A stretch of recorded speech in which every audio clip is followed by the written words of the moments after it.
నా పేరు పంకజ్ కుమార్. నేను రోహ్తాస్ జిల్లాలోని బామ్ గ్రామానికి చెందినవాడిని. చిన్నప్పటినుంచే నాకు కాళ్లలో వికలాంగత ఉంది.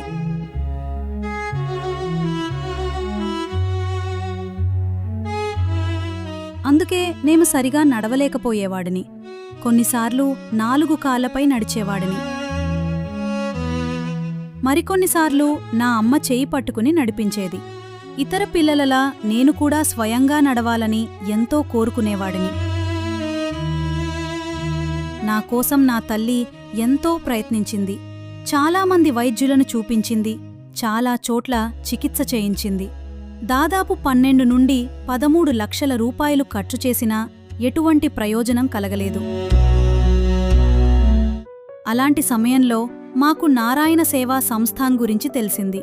అక్కడికి వచ్చి నా 2 కాళ్లకు చికిత్స చేయించుకున్నాను. చికిత్స తర్వాత కేవలం 2 నెలల్లోనే నేను మళ్లీ నడవడం ప్రారంభించాను.